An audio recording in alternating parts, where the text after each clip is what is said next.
तो देखिए बेटा, स्टार्ट कर रहा हूं मैं। कल मैंने जो पढ़ाया था वो ये पढ़ाया था कि यदि आपके पास पॉइंट चार्ज हो, ठीक है,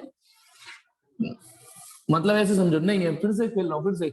यदि ये कोई सोर्स चार्ज है, ये कोई सोर्स चार्ज है, लेकिन ये पॉइंट नहीं है, बड़ा सा चार्ज है। यदि इस पॉइंट पे पोटेंशियल निकालना है, ये ओरिजिन पे चार्ज रखा हुआ है, इस पॉइंट पे पोटेंशियल निकालना है, तो पोटेंशियल निकालना जाता था इन्फिनिटी से चार्ज को लेके आओ, इन्फिनिटी से, और इसका मतलब ये है कैसे भी ले आओ, मैया मैया करके ले आओ। तो आपको एक मिनट, ये चौक सही नहीं है, आपको इन्फिनिटी से पी तक लाने में, इन्फिनिटी से पी तक लाने में जो वर्क डन करना पड़ा, और पर यूनिट क्यू से डिवाइड कर दो, वो पी का पोटेंशियल होता है। थोड़ा सा रिवीजन, इन्फिनिटी से पी तक किसी भी रास्ते से इस चार्ज को ले आओ, ठीक है, और ये कैलकुलेशन कर लो, ये पोटेंशियल होता है। यदि यहां पर source charge exactly plus Q हो और पॉइंट हो, तो फिर इस पॉइंट पर जो पोटेंशियल आप निकालोगे, ये आर डिस्टेंस है, तो आप ये तो लगा ही सकते हो, लेकिन ये फॉर्मूला ये रूप और ले लेता है, k q upon r. Point charge का potential k q upon r होता है, और electric field k q upon r square होता है। दूसरा अंतर, यदि पॉइंट पी पे मुझे इलेक्ट्रिक फील्ड निकालना हो, तो के क्यू अपॉन आर स्क्वायर। अंतर ध्यान रखना, ये वेक्टर है, ये स्केलर है, यानी इसकी चांद पर डंडा एक्सेप्टेबल है, इसकी चांद पर नहीं, इसमें कोई डायरेक्शन नहीं होती। कल जाते जाते एक लुल्ल सा सवाल भी कराया था, वो ये था, बताइए, एक मिनट मुझे बताइए, वो ये था कि इसके कॉर्नर पे चार्जेस रखे हुए थे, और यहां पर आपको नेट पोटेंशियल निकालना था, यहां पर नेट पोटेंशियल निकालना था, ठीक है, चार्जेस रखे हुए थे, तो इसका निकाला, इसका निकाला, इसका निकाला, इसका निकाला, जोड़ दिया, खत्म कर दी। इलेक्ट्रिक फील्ड ऐसे नहीं निकलता, इसका इलेक्ट्रिक फील्ड निकालते, इसका निकालते, इसका निकालते, इसका निकालते, और उनका रिजल्टेंट निकालते। चलिए, इसी कहानी को अब आगे बढ़ा रहा हूं। हम जितने सवाल करेंगे उतना ही हम पोटेंशियल और उतना ही इलेक्ट्रिक फील्ड को सीखेंगे मतलब। तो चलिए, अब एक छोटी सी बात, मैंने कल एनसीईआरटी में एक एक्सरसाइज का क्वेश्चन दिया था, उसको करते, ठीक है। आज थोड़ी सी लंबी क्लास लेने वाला हूं मैं। क्वेश्चन नंबर 2.12 जो मैंने होमवर्क में दिया, कईयों का हुआ होगा पर कईयों का नहीं, तो मैं कराने जा रहा हूं। एक्सरसाइज का 2.12 पेज नंबर 88 पर वो ये कह रहा है, एक चार्ज है 8 मिली कूलम का, एक 8 मिली कूलम का चार्ज है, ओरिजिन पे रखा हुआ है। Calculate the work done in taking a small charge of this from this point two this via this. मतलब देखिए, मैं फिर से कोशिश करता हूं समझाने की। ये एक कोऑर्डिनेट सिस्टम है, यहाँ ओरिजिन पर एक चार्ज रखा हुआ है, और उस चार्ज की वैल्यू जो रखी हुई है उसकी वैल्यू है 8 मिली कूलम, है ना, हाँ 8 मिली कूलम एक चार्ज रखा हुआ है। फिर एक चार्ज को हम पी से क्यू ले गए। एक काम करते हैं, इसको एक्स एक्सेस मान लेता हूं, इसको जैसे हम एक्स वाई जेड ऐसे मानते थे ना, तो जरूरी नहीं हम एक्स वाई जेड ऐसे मान सकते हैं, ऐसा कोई इश्यू नहीं है, ऐसे भी मान सकते हैं। एक्चुअली मैंने जब कोऑर्डिनेट देखा तो मैंने देखा पी पॉइंट है 003 सेंटीमीटर पर, 003 सेंटीमीटर पर, यानी यहां पर 003 सेंटीमीटर, ये ना पॉइंट पी, तो जेड एक्सिस पर ही तो है, और जो दूसरा पॉइंट है वो है 040, यानी वाई एक्सिस पर। यहां पर क्यू पॉइंट है 0.4 centimetre, 0, this is point q, इसको ठीक है ना, point q, this is 8 milli coulomb charge. अब ऑब्वियसली 040 का मतलब ये वाई एक्सिस पर है, और वाया पॉइंट सीधे नहीं लाई, वाया पॉइंट आर, एक कोई पॉइंट है यहां पर आर जिसके कोऑर्डिनेट है 069, तो चार्ज को पहले ऐसे ले गए हैं फिर ऐसे ले गए हैं। क्वेश्चन ये है कि एक चार्ज को हम पहले यहां ले गए हैं फिर यूं ले आए हैं, और जिस चार्ज को खिसकाया है, ध्यान रखो कल मैं बता चुका हूं, जो चार्ज रखा होगा उसे सोर्स चार्ज मानेंगे, और जिस चार्ज को खिस्सा खिसकुई कर रहे हैं, जिसको मूवमेंट करा है, उसको टेस्ट चार्ज मानेंगे। और सवाल में टेस्ट चार्ज नेगेटिव हो सकता है, जो कि है इसमें जो क्यू है, जिस क्यू को खिसकाया है वो है -2 इंटू 10⁻⁻9 कूलम।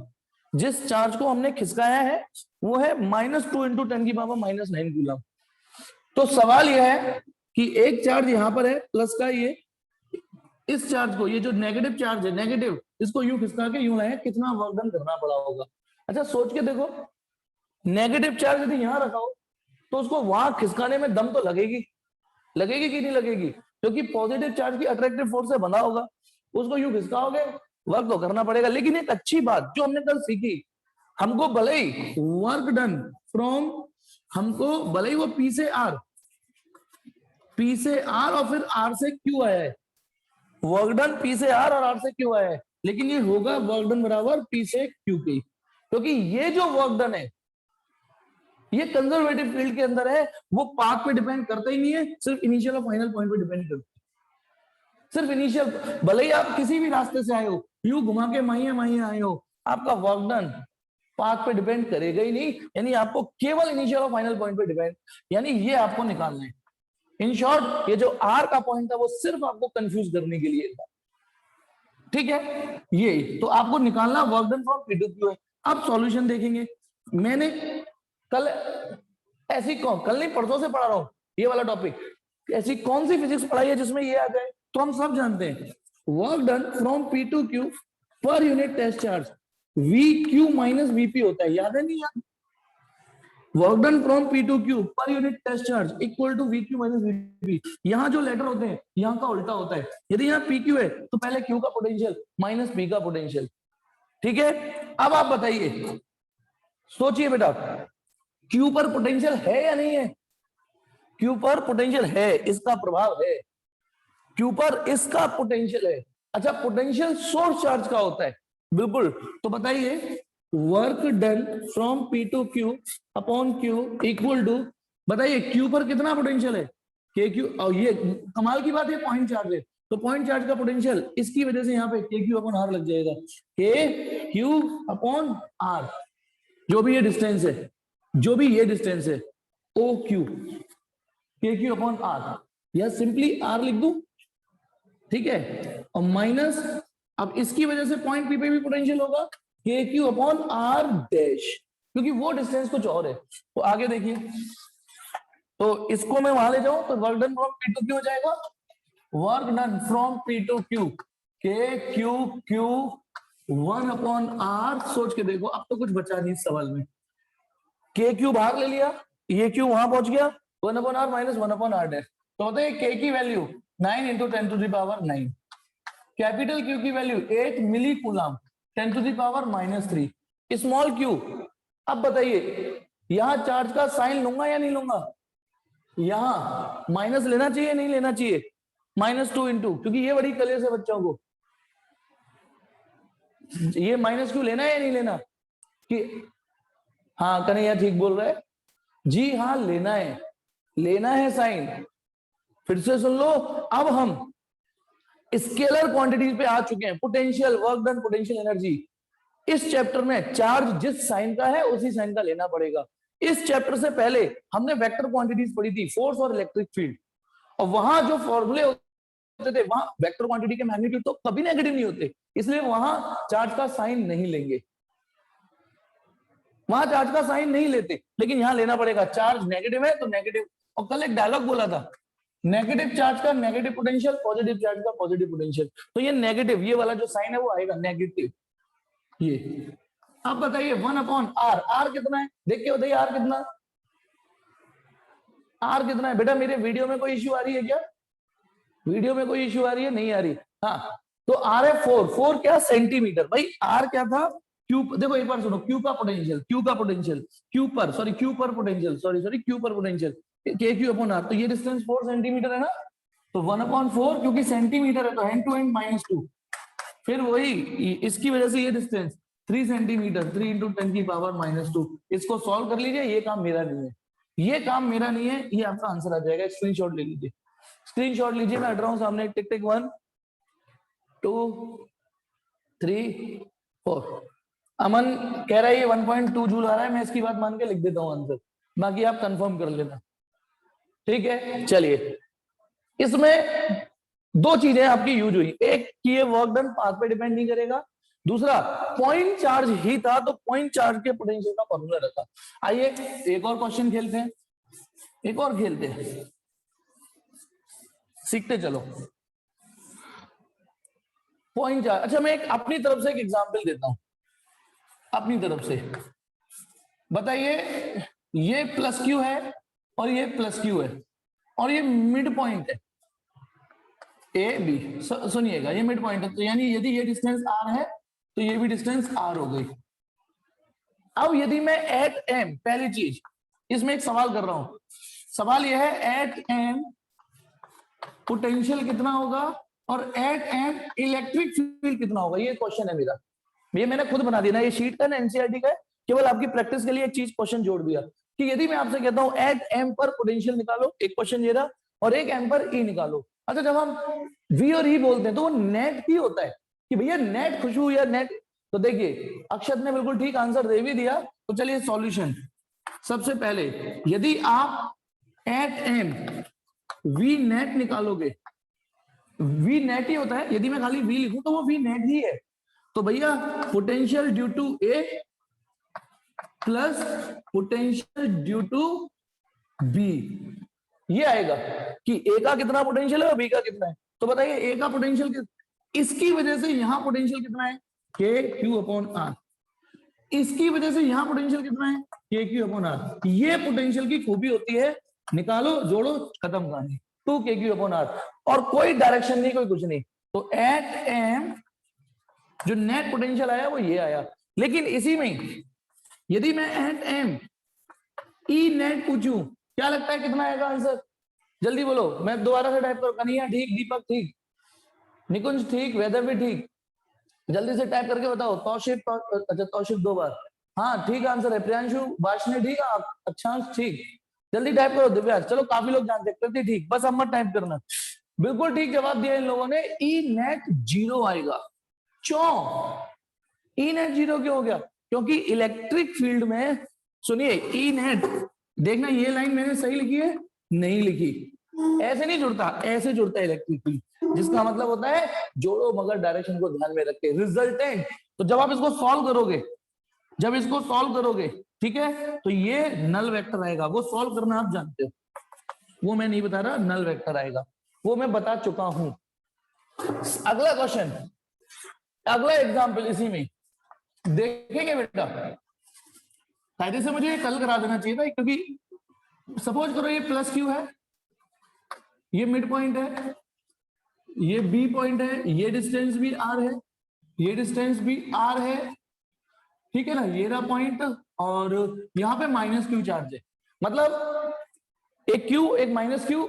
अब आपसे मैं पूछता हूं, जो एट एम है इस पर पोटेंशियल निकालो और इस पर इलेक्ट्रिक फील्ड निकालो, इस पर पोटेंशियल निकालो और इलेक्ट्रिक फील्ड निकालो। तो चलिए सॉल्यूशन, तो जब आप, क्योंकि इलेक्ट्रिक फील्ड तो आप कर चुके हो, इलेक्ट्रिक फील्ड तो कर चुके हो, माधव गलत है बेटा, माधव गलत, ठीक है, तो इलेक्ट्रिक फील्ड का तो आप कर चुके, तो उस पर मोड़ नहीं मारूंगा, फटाफट। हाँ कई लोग ठीक आंसर दे रहे हैं।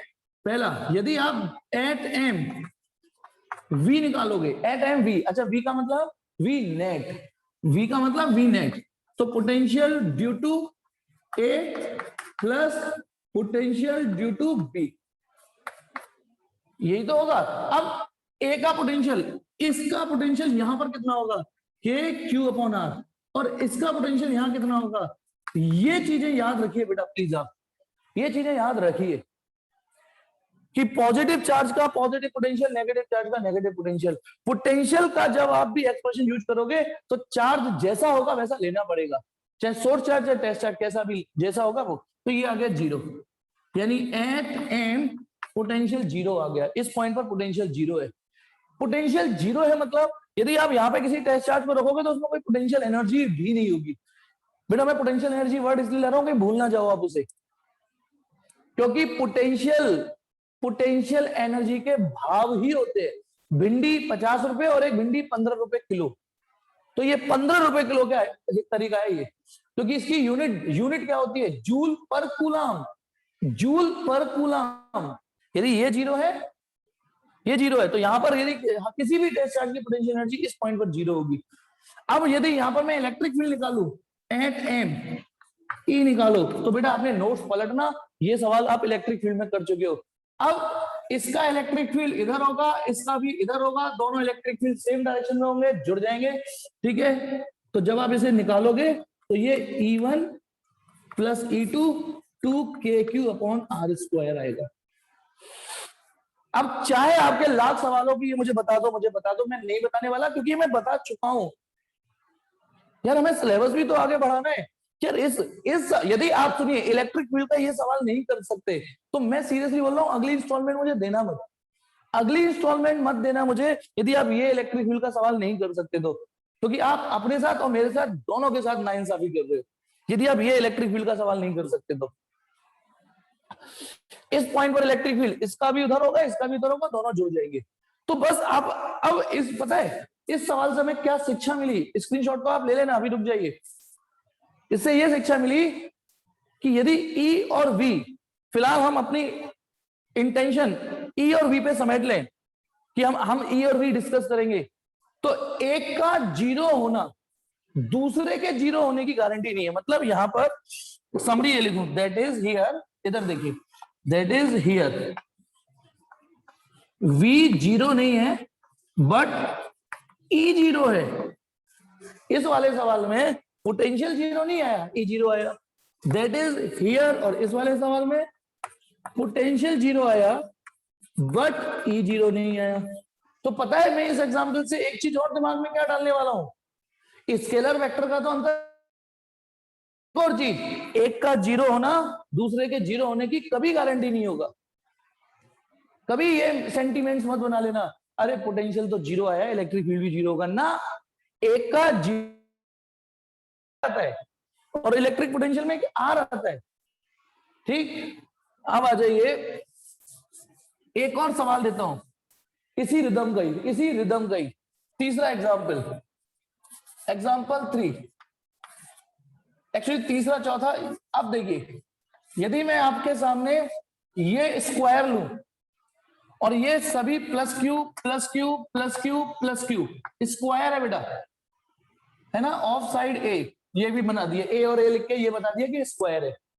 तो अब आप बताइए मिड पॉइंट पर, अब मैं डायरेक्ट लिख रहा हूं आंसर, एट ओ बताइए वी कितना होगा। यदि ये डिस्टेंस, सुनो ये वाली डिस्टेंस में आर लिख देता हूं, सुनो आर, ये आर लिख देता हूं, बताइए एट ओ वी का पोटेंशियल 4KQ अपॉन आर होगा या नहीं होगा। सो इसका पोटेंशियल होगा, इसका होगा, इसका होगा, इसका होगा, सब एक जैसे होंगे, 4KQ अपॉन आर। एंड ई कितना होगा, जल्दी जवाब दो, ई कितना होगा इस पॉइंट पर, ई कितना होगा। हाँ बेटा निकुंज ठीक, अबे ठीक, इसी स्पीड से आंसर सही है, बिल्कुल ठीक सुमित। इस पॉइंट पर इलेक्ट्रिक फील्ड कन्हैया बिल्कुल ठीक, जीरो होगा। इतनी देर चाहिए बेटा, जीरो होगा इलेक्ट्रिक फील्ड। समझ जाओ क्यों होगा, क्योंकि ये जितनी ताकत से उस पर इधर फोर्स लगाएगा, ये भी उधर लगाएगा, ये भी इधर, ये होगा, कैंसिल हो जाएंगे कहानी। तो इसमें भी दैट इज, इस एग्जाम्पल में वी जीरो नहीं था लेकिन ई जीरो निकल के आ गया। मैं आपसे क्या कह रहा हूं, एक का जीरो होना दूसरे के जीरो होने की गारंटी नहीं है। और इसी में मैं एक एग्जाम्पल 4, अच्छा 4 में ए और बी देता हूं, 4 में 2 क्वेश्चन दे रहा हूं, 4 में, ठीक है, 4th में 2 क्वेश्चन क्रिएट करता हूं। देखिए सपोज करो फिर से एक स्क्वायर है और ये डिस्टेंस आर है। बेटा इन चीजें नोट्स में हो सकता है नहीं हो, आप अपने नोट्स बनाइएगा, हर चीज हो सकता है नोट्स में ना हो, और होगी तो हो सकता है आगे पीछे हो सकता है उसी प्लेस पर हो। मेरा काम पढ़ाना है बेटा, ठीक। ये आर है यहाँ पे। अब मेरा सवाल देखिए, प्लस क्यू माइनस क्यू। यदि मेरी पढ़ाई हुई फिजिक्स आपको दिमाग में घुस चुकी है तो बताइए एट ओ, यदि मैं यहाँ पे वी पूछता हूँ, बताओ वी कितना होगा। वी, पहले वी की बात कर रहा हूं, वी नेट पोटेंशियल, जी हाँ जीरो होगा। क्यों जीरो होगा बताइए, क्यों जीरो होगा पोटेंशियल, क्यों जीरो होगा, क्योंकि पॉजिटिव चार्ज का जितना पॉजिटिव पोटेंशियल होगा, नेगेटिव चार्ज का उतना ही नेगेटिव पोटेंशियल हो जाएगा और कहानी जीरो हो जाएगी। ठीक है। अच्छा, इलेक्ट्रिक फील्ड कितना होगा इसी ओ पर? इलेक्ट्रिक फील्ड कितना होगा? इलेक्ट्रिक फील्ड, जी हाँ, इलेक्ट्रिक फील्ड भी 0 आ गया।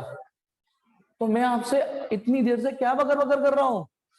अच्छा, समझ गए होगे इलेक्ट्रिक फील्ड क्यों 0 होगा? अपोजिट डायरेक्शन, इलेक्ट्रिक फील्ड में डायरेक्शन भी इंक्लूड करनी पड़ती है ना, लेकिन वो डायरेक्शन की वजह से भी कैंसिल हो गए, इक्वल एंड अपोजिट। तो मैंने आपसे क्या बोला, एक का 0 होना दूसरे के 0 होने की गारंटी नहीं है, लेकिन हो भी सकते हैं भैया, गारंटी नहीं है, कुछ भी हो सकता है। देखो दोनों भी 0 निकले, ऐसा भी कॉन्फ़िगरेशन मैंने दिया जिसमें दोनों 0 भी हो गए, पर ये गारंटी नहीं है। अब इसी में एक थोड़ा सा एडजस्टमेंट कर रहा हूं। यदि ये जो चार चार्ज हैं, ये जो चार चार्जेस हैं, 2 प्लस क्यू 2 माइनस क्यू, इनमें से इनको मैंने स्वैप कर दिया, ये वाला इधर और ये वाला इधर पहुंचा दिया। यानी इधर देखिए, ये प्लस क्यू ये माइनस क्यू, लेकिन ये प्लस क्यू और ये माइनस क्यू हो गया। ये वाला तो इधर रख दिया, ये वाला इधर रख दिया। अब मिड पॉइंट ओ पर, अब आप बताइए एट ओ वी के बारे में क्या विचार है? वी के बारे में क्या विचार है? वी अभी भी 0 है, पोटेंशियल अभी भी 0 है, और इलेक्ट्रिक फील्ड क्या अभी भी 0 है? इलेक्ट्रिक फील्ड इस पॉइंट पर अभी भी 0 है क्या?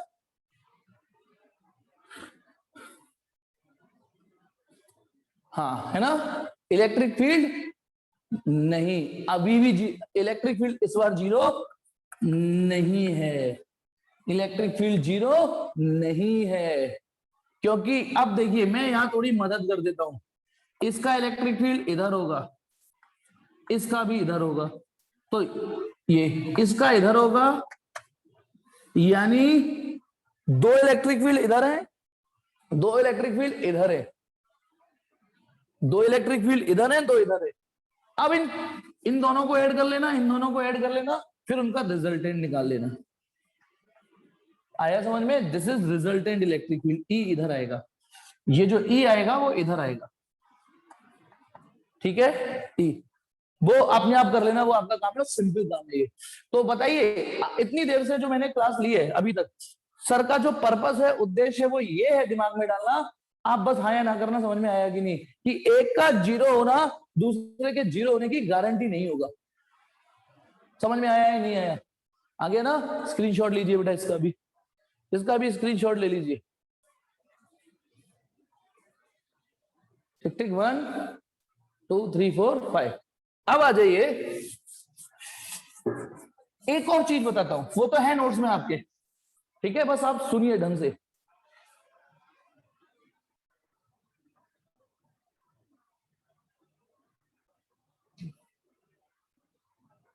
आयुष बेटा, मेरे वीडियो में कोई इश्यू आ रहा है? वीडियो में जल्दी बोलो, वीडियो में नहीं है बेटा? आयुष्मान, मेरी तरफ से कोई इश्यू नहीं है, ठीक है? सब चंगा है नहीं? अब देखिए, अच्छा ये चंगा वर्ड में था, मैंने कहां से सीखा चंगा वर्ड? ये ठीक है, वो ये सीखा एक बार, एक लड़की, आजकल की लड़कियां शादी के बड़ा कंजर्वेटिव होती है ना, ये तो पता क्या कहती है? हे भगवान, या तो सास चंगी मिले, मतलब चंगी वर्ड वहां से आया था, हे भगवान या तो सास चंगी मिले, नहीं तो उनकी फोटो टंगी मिले, है ना? लड़के नहीं चाहते ना, हे भगवान या तो सास चंगी मिले, नहीं तो उनकी फोटो टंगी मिले। हाँ, चलिए इधर देखिए, आप तो वहां से चंगी वर्ड चंगा वर्ड सीखा। अब आ जाइए, अब एक और कॉन्सेप्ट बता रहा हूं, एक और कंसेप्चुअल बता रहा हूं, हालांकि ये कंसेप्चुअल अच्छे बच्चे को आता होगा, लेकिन फिर भी सुनिए, एक नोट देखिए, वो ये, since due to point charge, as due to single, ठीक है, single point charge, due to single point charge, बताइए इलेक्ट्रिक पोटेंशियल का फॉर्मूला होता है k q upon r, and electric field का फॉर्मूला होता है k q upon r square. यदि हम सिर्फ सिंपली इसी की बात करें तो ठीक है। हाँ, ये सिंगल वर्ड आपके जले में नमक छिड़कता होगा बेटा, है नहीं? कोई बात नहीं, अब मुझे तो टॉपिक पढ़ाना होता है ना। चलिए, हाँ इधर देखिए आप, यहां पर सीन को समझ रहा। अब मैं क्या समझाने जा रहा हूं, ये दैट इज एक चीज समझिएगा, दैट इज ये जो आपका इलेक्ट्रिक पोटेंशियल है ये इनवर्सली प्रोपोर्शनल टू आर है, एंड जो इलेक्ट्रिक फील्ड है वो inversely proportional to r square है। यदि मैं इंडिविजुअली V और R के बीच में ग्राफ खिंचवाऊं, सपोज करो मैं आपसे कहता हूं V और R के बीच में ग्राफ खींचो, तो ग्राफ जैसे जैसे R बढ़ेगा वैसे वैसे V घटेगा, R बढ़ेगा V घटेगा, ग्राफ की शेप ऐसे आएगी। ये ग्राफ की शेप, बोलो ये सबको समझ में आती है नहीं आती, पहले बताओ। यदि मैं V और R के बीच में ग्राफ खींचूं तो ग्राफ की शेप ये आएगी, और ये समझ में आता है कि ऐसे ग्राफ को ना यहां टच करना, ना तो इसको यहां टच करना, ना इसको यहां टच करना। क्योंकि इस कॉन्सेप्ट में एक मीनिंग ये भी है कि जब R इनफाइनाइट होगा तब V जीरो होगा। यानी यदि मैं इसको यूं टच कर देता हूं तो मतलब तो ये हो गया ना R की इस वैल्यू पर ही V घटते घटते जीरो हो गया। लेकिन ग्राफ का टेंडेंसी ये होनी चाहिए कि इसको यूं फ्लो छोड़ देते, जिसका मतलब ये है कि ये ग्राफ इस R एक्सिस को छू लेगा लेकिन इंफिनिटी पे। ऐसे ही ये बताइए, ये इधर भी नहीं छूना चाहिए, क्योंकि यदि ये इसको छू लिया, सपोज करो यूं टच कर दिया मैंने, तो इस पॉइंट पर R की वैल्यू हो गई जीरो, R की वैल्यू जीरो। फॉर्मूला कह रहा है कि जब R जीरो होगा तब V इनफाइनाइट होगा, तो इसलिए ना यहां टच करना ना इसे यहां टच करना। ठीक है, अब सुनिए, यदि मैं आपसे कहता हूं E और R के बीच में ग्राफ खींचो, मैं कहता हूं E और R के बीच में, तो मजे की बात है वो भी ग्राफ ऐसे ही आएगा, ये भी ग्राफ की शेप ऐसे ही आएगी, क्योंकि इसमें भी यही मीनिंग्स आ रहे हैं कि R बढ़ेगा तो E घटेगा, R बढ़ेगा तो E घटेगा, R बढ़ेगा तो E घटेगा, R जब इंफिनिटी होगा तभी E जीरो होगा। यानी inversely V inversely proportional to R, E inversely proportional to R square. Graph की शेप सेम टू सेम रही, लेकिन यदि ये दोनों ग्राफ आपको एक ही स्केल पर बनाने पड़े तो दैट इज, अब आप सुनिए, यहां थोड़ा सा समझना बेटा, मैं अपनी पूरी कोशिश करूंगा। यदि ये दोनों ग्राफ एक ही स्केल पर बनाने पड़े, ठीक है, एक ही स्केल पर, इधर आ रहे, तो एक ग्राफ तो बेटा यूं जाएगा, ये ग्राफ, एक ग्राफ तो यूं जाएगा, ठीक है, एक ग्राफ तो यूं जाएगा, और एक ग्राफ, एक मिनट, एक ग्राफ तो यूं जाएगा, ऐसे ऐसे ऐसे, ठीक है, और एक ग्राफ ऐसे जाएगा। यानी एक मिनट,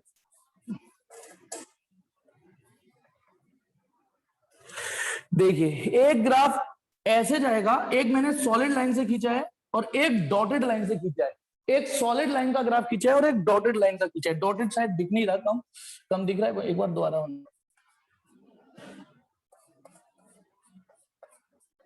सुनिए, एक यदि मैं इनमें से एक ग्राफ इनविजिबल कर दूं, कोई भी एक ग्राफ इनविजिबल कर दूं, तो ग्राफ की शेप यही नजर आएगी। किसी भी ग्राफ को देख लो, शेप ऐसी आएगी, किसी भी ग्राफ, चाहे सॉलिड वाला देख लो चाहे डॉटेड वाला देख लो, ग्राफ की शेप वही है। लेकिन जब दोनों को एक ही स्केल पर बनाया, तो पता है इसमें से ये वाला ग्राफ E का है, ये वाला, और ये वाला ग्राफ V का है, ये वाला ग्राफ E का है, और ये वाला ग्राफ V पोटेंशियल का है। ऐसा क्यों, वो एक्सप्लेन कर रहा हूं, ऐसा क्यों वो मैं एक्सप्लेन कर रहा हूं बेटा।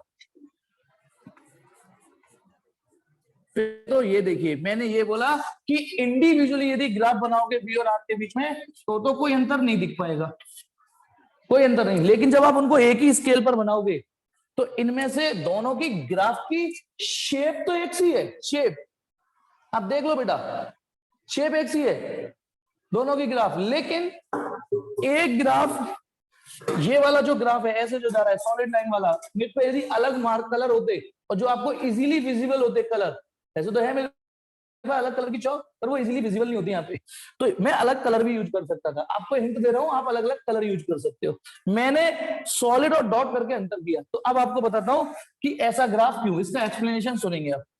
कितने लोगों का इसका एक्सप्लेनेशन दिमाग में फिट पहले ही हो गया, मेरे बोलने से पहले ही फिट हो गया कि हाँ सर समझ गए। कितने लोगों को ये फिट हो गया कि हाँ ऐसे ही आएगा सीन? एक तो वैदव्य को आ गया क्लिक, माधव को, दिव्यांश को, ठीक। चलो अब मैं बताता हूँ एक्सप्लेन।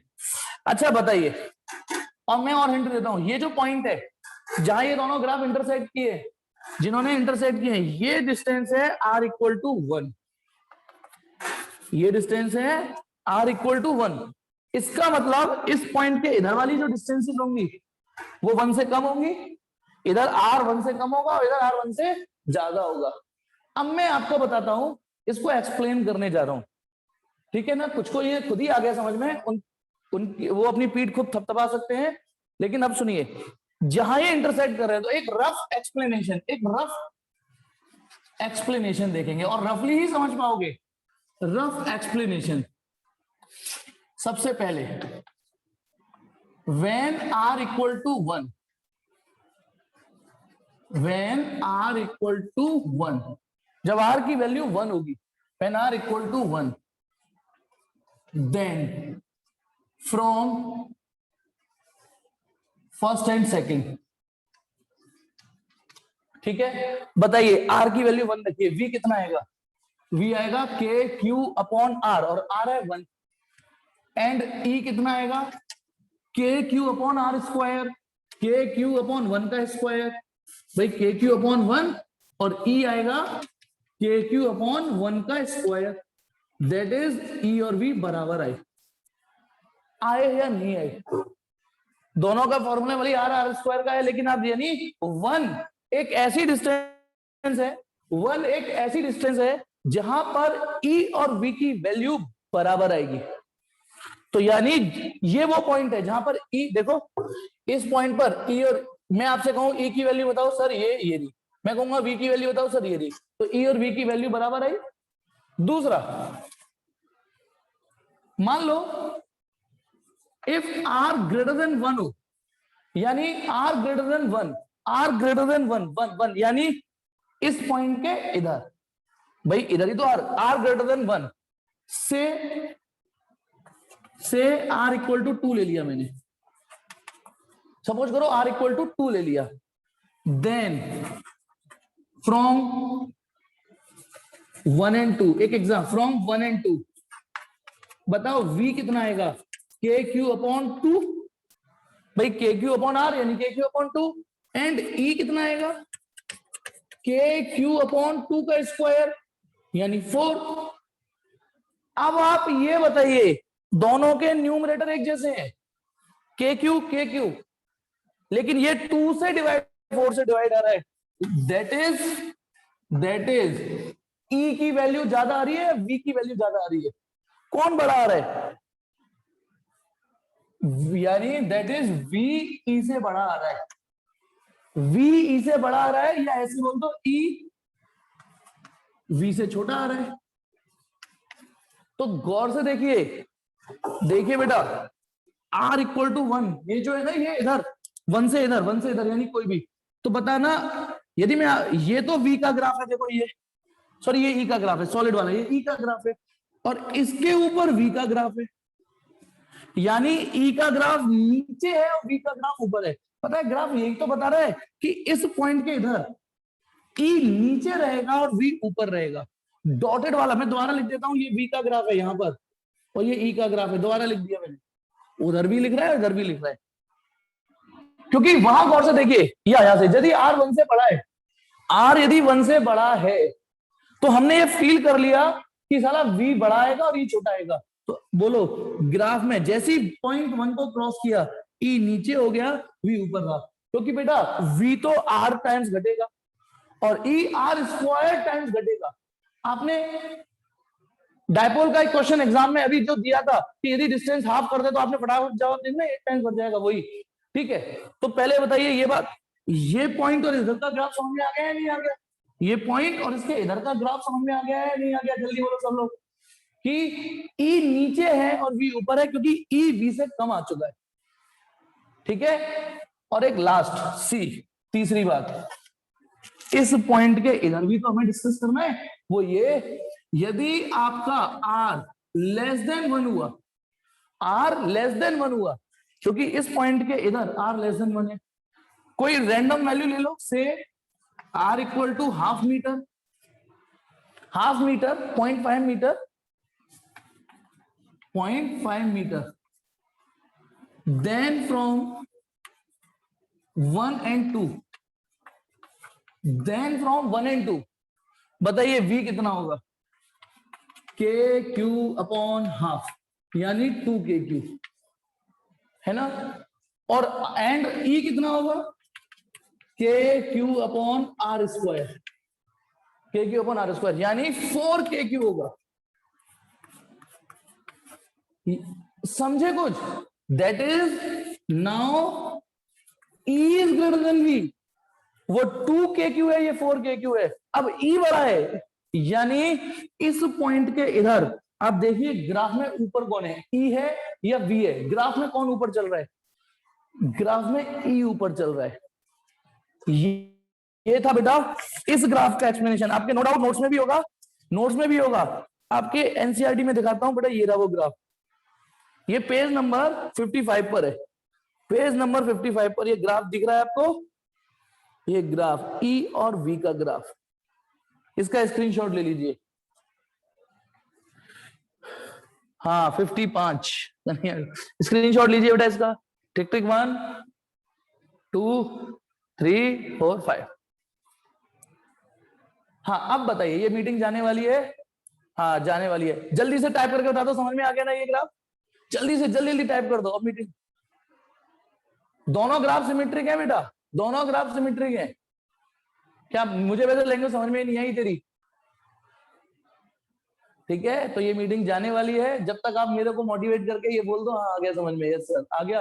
अच्छा लड़कों को ज्यादा समझ में आता है क्योंकि लड़के ही टाइप कर रहे हैं, गर्ल्स को यानी आता ही नहीं है।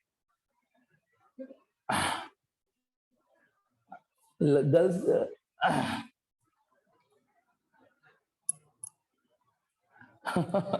वैसे भी लड़कियों को, हाँ कृति को आ रहा है सर। अच्छा अच्छा कृति को आया है, ठीक है चलो। हाँ नीलांबिका को अब आया है, जो टॉर्चर किया है मैंने। चलो इधर देखिए, आगे बढ़ते हैं आप। ये मीटिंग जाने वाली है, आंगड़ा का डावरा जाने वाली है नहीं अभी वैसे